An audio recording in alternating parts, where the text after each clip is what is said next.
Assalamualaikum warahmatullahi wabarakatuh. Selamat pagi anak-anak semuanya.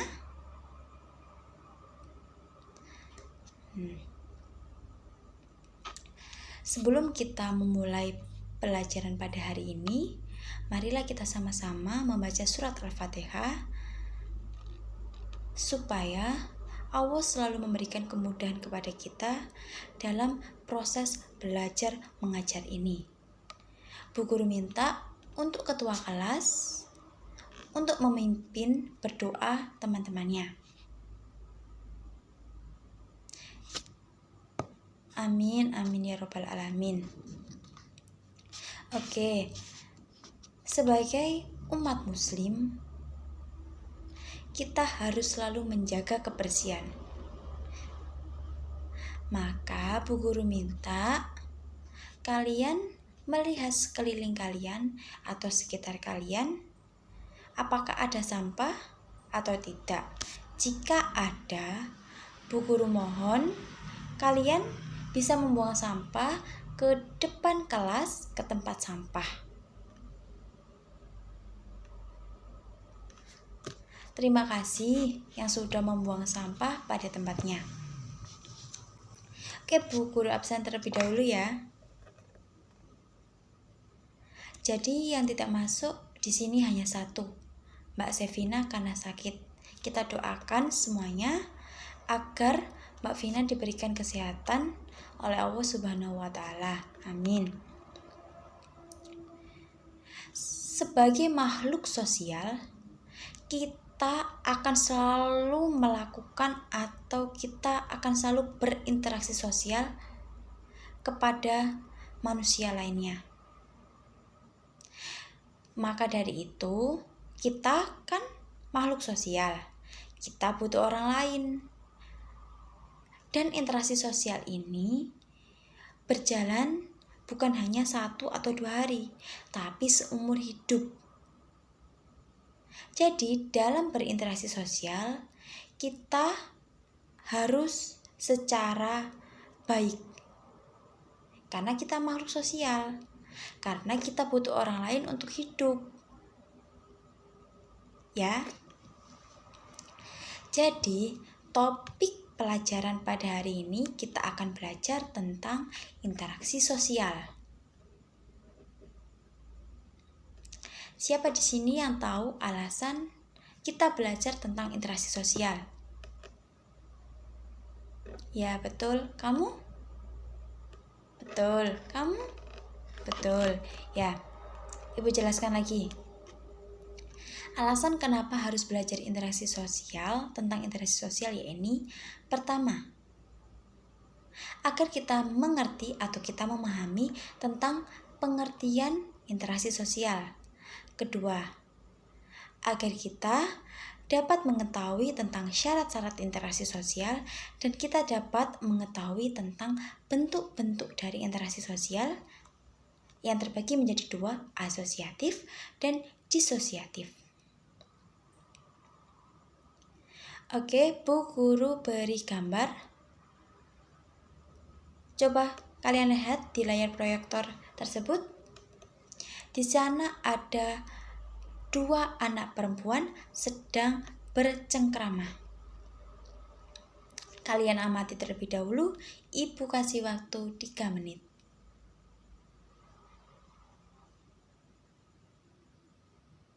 Oke. Dari gambar tersebut, apakah ada yang bisa menjelaskan apa sih pengertian interaksi sosial itu? Ya, betul. Interaksi sosial adalah hubungan timbal balik individu dengan individu, kelompok dengan kelompok, maupun individu dengan kelompok. Betul sekali. Kemudian, syarat-syaratnya siapa yang tahu? Ya, syarat-syarat interaksi sosial itu ada 2, kontak sosial dan komunikasi. Bercengkrama sama dengan berkomunikasi. Betul? Betul. Yang ketiga, bentuk interaksi sosial. Dari gambar tersebut, menurut kalian tergolong bentuk asosiatif atau disosiatif? Ya benar, asosiatif. Oke, biar kalian lebih paham, biar kalian lebih jago lagi, Ibu akan memberikan tugas, yaitu diskusi. Ibu akan membagi kalian dalam kelompok yang satu kelompok itu terdiri dari 3-4 orang. Ibu baginya sesuai bangku saja ya, bangku 1 dengan bangku 2, bangku 3 dengan bangku 4, dan seterusnya. Setelah kalian berdiskusi, Ibu akan meminta satu perwakilan dari setiap kelompok untuk maju untuk mempresentasikan hasil diskusinya.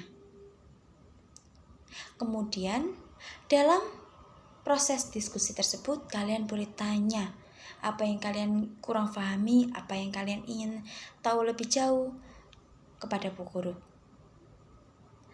Setelah diskusi selesai, setelah kalian presentasi perwakilan, kita akan memberikan kesimpulan, Bu Guru akan memberikan kesimpulan. Kita akan bersama-sama belajar tentang interaksi sosial. Kemudian, Bu Guru akan memberikan tugas, dan setelah itu kita akhiri pelajaran hari ini. Paham? Paham. Oke, kalian boleh diskusi terlebih dahulu. Selamat mengerjakan.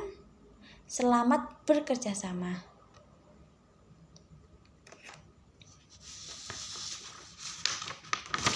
Oke, sudah?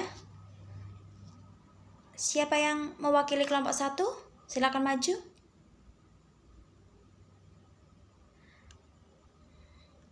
Oke, kita beri tepuk tangan untuk kita semua, karena kita semua sudah hebat, kita semua sudah pintar, kita semua udah jago belajar tentang interaksi sosial. Semuanya benar, semuanya baik, semua mendapatkan nilai A.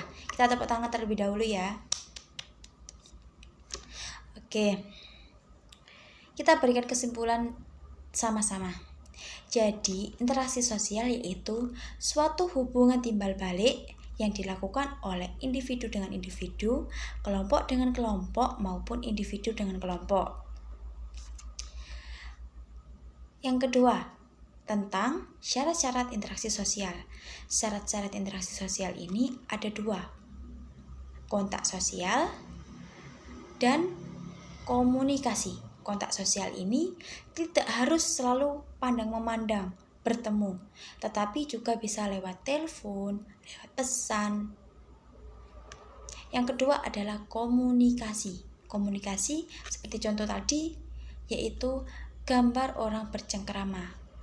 Berarti karena adanya komunikasi itu, pesan akan tersampaikan. Contohnya, adik butuh bantuan pada kakak, maka adik berbicara kepada kakak sehingga kakaknya bisa membantu adik. Itu namanya interaksi sosial. Sudah paham? Sudah.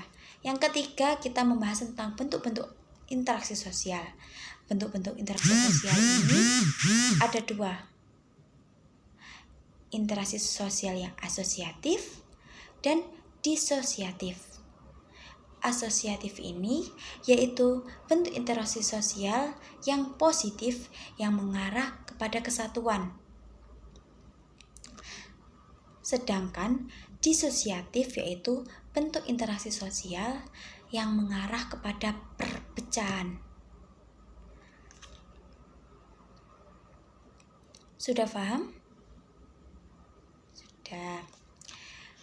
Bu Guru jelaskan lagi ya.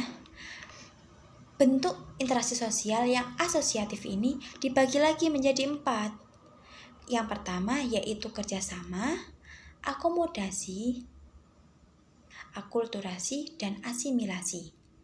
Kerjasama yaitu bersama-sama untuk mencapai suatu tujuan tertentu.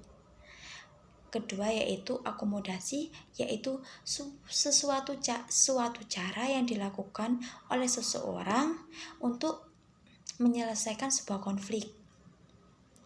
Akulturasi yaitu pencampuran 2 budaya tanpa meninggalkan budaya yang lama.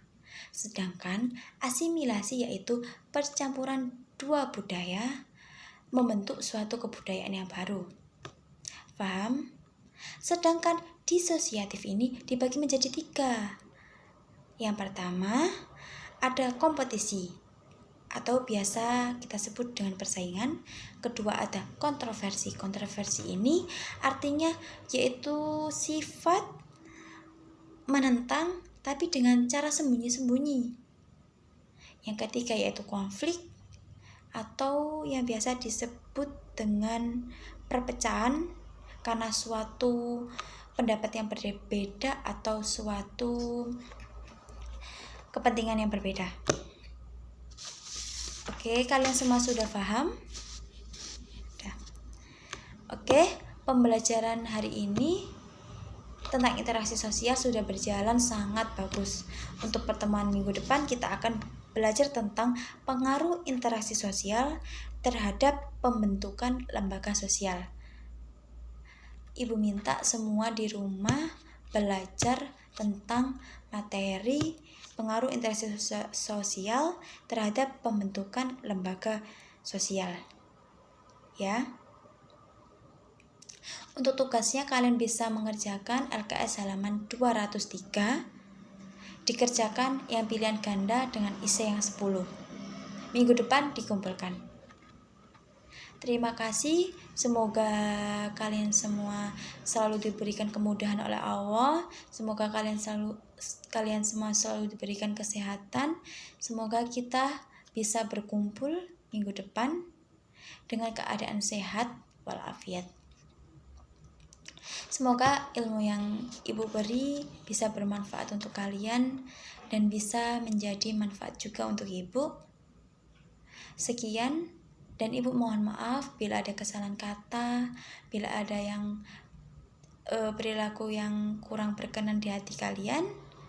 Semoga kita selalu diberikan kemudahan oleh Allah Subhanahu wa taala. Amin. Sekian, wassalamualaikum warahmatullahi wabarakatuh.